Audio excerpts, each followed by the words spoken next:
Hey everyone, my name is Grace and welcome to Grace Adventures. Today I will be talking about 8 Easter eggs and hidden classic historical finds around Busch Gardens, Tampa. I found these on rides, repurposed buildings, and attractions, and there's also some hidden gems that pay homage to past attractions that this park had to offer. With this video, I will be going in the order of seniority, meaning I'll be talking about the oldest to the youngest Easter eggs hidden at Busch Gardens. And with that, let's get into this video.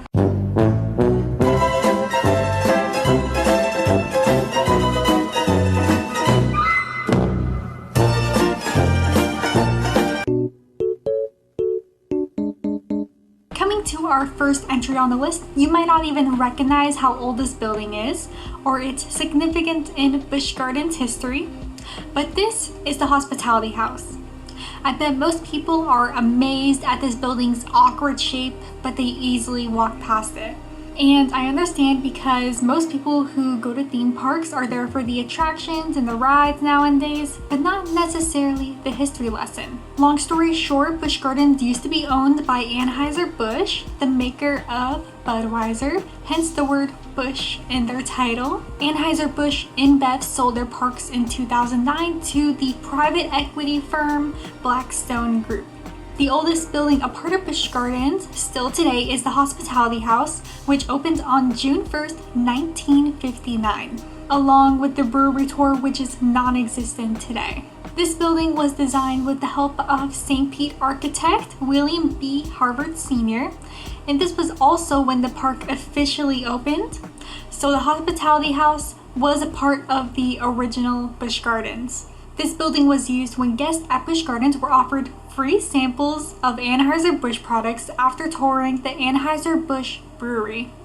I'm very jealous. From an aesthetics point of view, you can tell they changed the place to a new modern look. I couldn't find many pictures of the inside from back in the day, but every time I enter, I am always drawn to the artifacts that they have just out in the open for anyone to touch or knock over. They have some pictures and memorabilia like the Stairway to the Stars, which is a huge outdoor escalator that started the journey of the brewery tour. They also have pictures of their iconic bird gardens and their Budweiser Clydesdale. I was looking at the Busch Gardens Tampa website and they have a mini statue of the Clydesdale, but when I went to film in person, all I saw left were the shins and the hooves. So, justice for that Clydesdale. Next on the list, we have the Bird Gardens, which was also an opening day attraction on June 1st, 1959. What do birds have to do with beer? Well, not a lot, except them being a nice addition to the Anheuser-Busch Brewery Gardens. On top of opening a brewery, letting people tour it, and a hospitality house, Busch Gardens also opened with lush tropical gardens with exotic birds, hence the word gardens in their title. This was a nice draw for people to come to the parks as well. Busch Gardens opened with 15 acres of land for the plants and animals. With the help of landscape architect Charles B. Wedding, he brought over 36,000 flowering plants and more than 300 trees. There were connected pathways for guests to wander around, plus free attractions featuring birds. The geodesic dome hosted some of the rarer birds, and their amphitheater featured trained bird shows. What is really nice today is that you can still see the birds and interact with them like you could do back then. A lot of the birds back then roamed around freely. It's a little ways away from the bird gardens of today, but in Lorry Landing, you can interact with lorikeets by entering their habitat and having a chance to feed them. There are other exotic birds in there too. Near the kangaroo exhibit, there are a lot of birds just hanging out, like ducks, geese, and swans. Right next to the kangaroos, there is also the Kookaburra Aviary. This is kind of like an exhibit like Lorry Landing, where we enter more birds' habitats, but this one seems to be more calming and intimate. In the same area, there are some flamingos, and near Irongawazi, there are some live parrots. And these are probably some of the most disciplined birds I have ever seen in my entire life. In a lot of the old-timey pictures, you see birds and you are still able to see some of the same birds that they had back then. For example, the ones that stand out to me are the flamingos. I think it's nice to know, even though the bird gardens aren't the main attraction that draws people to Busch Gardens anymore, they still have a place for them at the parks. Next, we will be taking a look at the modern-day Serengeti Overlook located in front of Cheetah Hunt. This used to be the former old Swiss house built in 1964 and closed in 1983. It opened back up in 1990 as the Crown Colony House. Now, as the Serengeti Overlook, this building hosts the Giraffe Bar, Oasis Pizza, and the Treetop Kitchen. Before Cheetah Hunt or even Montu was built, this was a restaurant that was pretty isolated compared to where the brewery tours took place because it was actually outside of the park. August A. Busch Jr. had the old Swiss house built in 1964 as a Valentine's Day present for his third wife, Gertrude, aka Trudy, whose brother owned the original Swiss house in Lucerne, Switzerland. Imagine that building as your Valentine's Day present? Wow, that's crazy. The whole building. When it first opened, this was considered to be one of the nicest places to eat out. In 1965, the park expanded by 29 acres so animals could roam around freely on the Serengeti Plain. Most of the architecture on the outside has remained the same since its opening, even though it doesn't really fit in with the overarching theme of Busch Gardens Tampa. I can't find pictures of what the inside looked like back then, but it does feel a lot more classy compared to the other places to eat at Busch Gardens. Overlooking the animals while eating here has still stayed true ever since the beginning. There might not be as much land as there was in the pictures, but you are still able to see the land that is dedicated to the animals. So I combined these two because one replaced the other and they are similar in ride experience. Both Questar and Akabar's Adventure Tours were manufactured by Reflecton, which was a BAE and was acquired by CAE Incorporated. And apparently Reflecton manufactured flight simulators for military and commercial use. I don't know why that's so funny. I've never heard of this manufacturer until I started editing this video, or scripting this video at least. So now you know. Anyways, I'm not even old enough to know what Questar was, but looking at the old footage, it looks very nice on a hot and humid day in sunny Florida. Questar opened as a motion simulator ride at Busch Gardens Tampa in 1991 and closed in 1998. It was a cloned ride from the Busch Gardens Williamsburg Park. The one in Williamsburg was open from 1990 to 1996. This ride took you on an adventure with Sir Edison Fitzwillie to search for the Crystal of Zed. Then we have Akabar's Adventure Tours, which was open from 1998 to 2007. This ride also opened as another motion simulator ride. Martin Short starred as Akabar, taking you on an interesting tour of Egypt. So what I'm pointing to right here is a good video to watch about the in-depth history about both of the rides if you're looking to learn more about them. These rides give me the vibe of Race Through New York starring Jimmy Fallon at Universal Orlando, except Akabar's and Questar are 10 times better. Someone who has been on these rides, please comment down below your experience because I know the videos that I am watching on YouTube will never do me justice. Going to Busch Gardens in modern times, you can see some of the remnants of Akabar's Adventure Tour. As you are entering Egypt, you see a lot of decorations that point to Akabar's, and it's really hard to pinpoint if anything from Questar was visible, but there is some good representation from Akabar's. The building that used to host the motion simulator rides is now used seasonally for Howl-O-Scream as their haunted houses. But I appreciate them keeping up the little Easter eggs from their past attractions. So I think Rhino Rally is one of the most coolest and unique attractions that they could have ever done in their very existence. And I know that's a personal opinion, but I really miss this ride. Rhino Rally was a safari-themed ride that was open from 2001 to 2014. I know I'm not that old, but this ride was a big part of my childhood. I remember going to Busch Gardens, and this was the ride me and my family would go on first. Getting to sit in the front row with the driver, I think was literally every kid's dream to do it. This was such a fun and immersive ride, like you were going on a personal safari with some plot of trouble that you were a part of. The drivers during the safari ride were well informed about the animals that we encountered, plus they were very comical. Now I'm going to go really slow around the corner so I can tell you all I know about the bamboo. Here we go.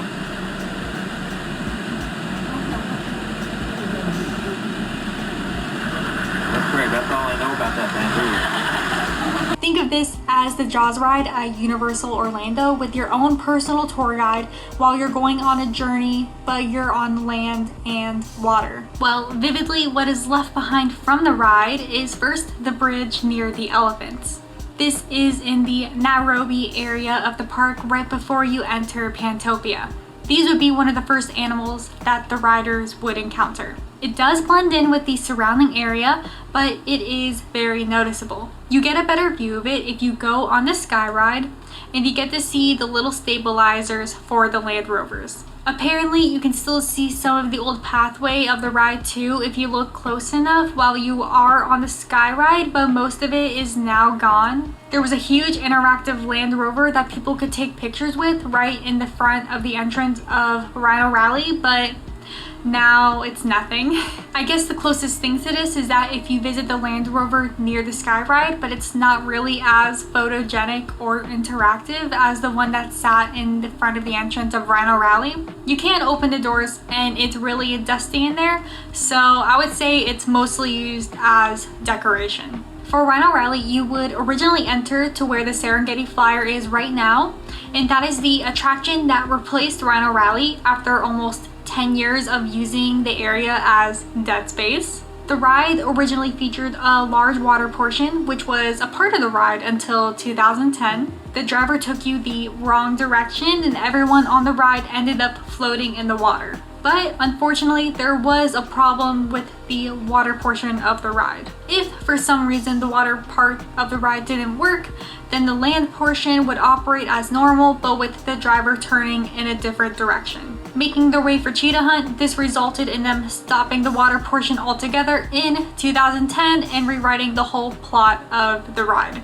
You can still see some of the remnants of where the Land Rover would have floated down if you are on Cheetah Hunt in the second trench making your way back to the station.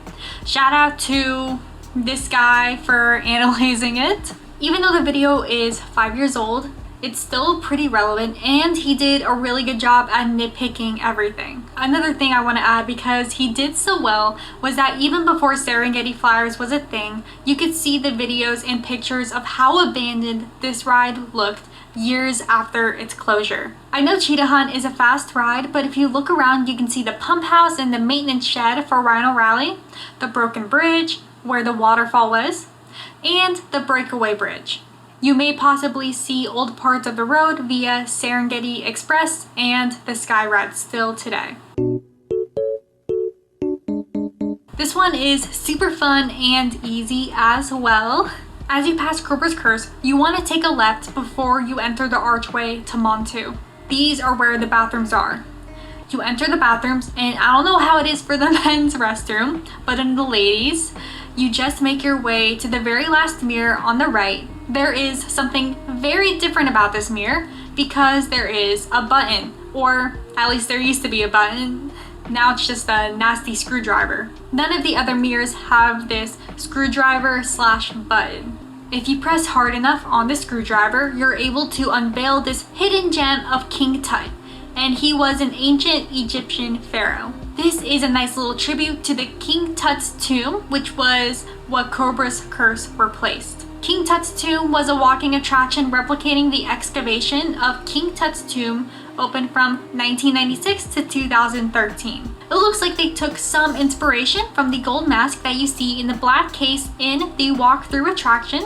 It also seems like that there was some level of interaction or good timing where you go see the gold mask, because it was not on all the time from what I saw in the walkthrough videos.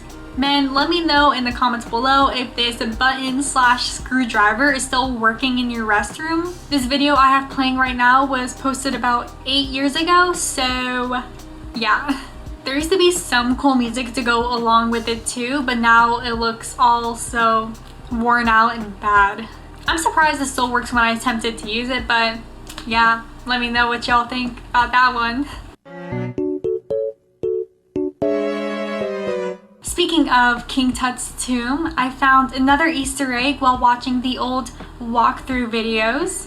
For no reason at all, this was so easy but so hard to find at the same time. I was alive, but not old enough to remember what King Tut's tomb was. What was getting to me is that when I was watching the walkthrough videos of King Tut's tomb, some of the artifacts located at the very exit of Cobra's Curse looked like they could have correlated with the walkthrough exhibit.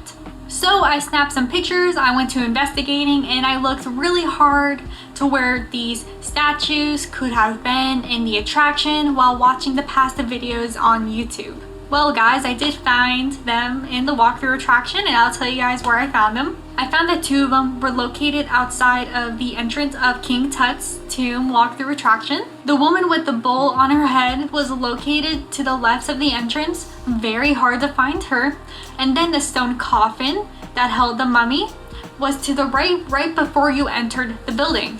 The plaques on the wall of what it looks like to be Pharaoh prepping food, the woman holding food, and the 2 guys dancing were also a part of the attraction at the very beginning. The Pharaoh kneeling, looking like he's about to serve you some dinner, is midway through the attraction as well. So unfortunately, I could not find anything for the uncomfortable looking bench, the chest, or the wall art behind the kneeling Pharaoh.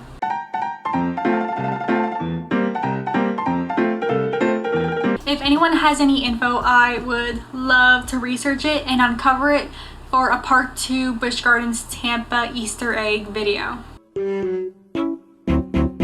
So I'm sorry for everyone who doesn't like riding roller coasters, but you can only find this one while you're on the ride. The particular place you see this is at the very end of the ride, right before the train pulls forward for you to board off. When the ride comes to a halt, you'll be stuck in this place for what it feels like forever. But if you look to the left near the ceiling, you will see a tribute to the old twin wooden Gwazi ride. There are 2 plaques of the lion and the tiger, which represent what Gwazi originated from. The original Gwazi closed in 2015 and Iron Gwazi opened in 2022. It's a super cool find because if you did ride this as a wooden ride, it's really nice to reminisce what this ride used to be. A bonus little Easter egg to bounce off the plaques is that there are patterns on the wall in the queue line, and if you look closely enough, there is the old Gwazi logo. There are multiple scattered everywhere in the queue line, and they are blended in so well. You don't need to ride the coaster to find this one, but it does bring you to where you need to enter and exit the ride. This is the same building structure that Gwazi used when the dueling coasters were present at the park. The tiger side closed first in 2012, then the lion side closed in 2015. Iron Gwazi is now in the same loading platform where the tiger side of the coaster used to operate. You can still see where the lion side was filled in if you do enter the station today. And with that brings me to the end of this video. I have a couple more places and things that I could have covered in this video, but I just want to go searching in the parks more and research them a little bit more too. Please comment below any hidden things or any little Easter eggs at Busch Gardens that might be worth mentioning and covering in my next Easter eggs video. It's still super cool to see all of these things at Busch Gardens, and I feel like every time I step into the park, I always find something new, and I encourage you guys to try to find these little Easter eggs as well. Thank you guys for watching Grace Adventures, where every day is a ride, and may your next adventure be epic.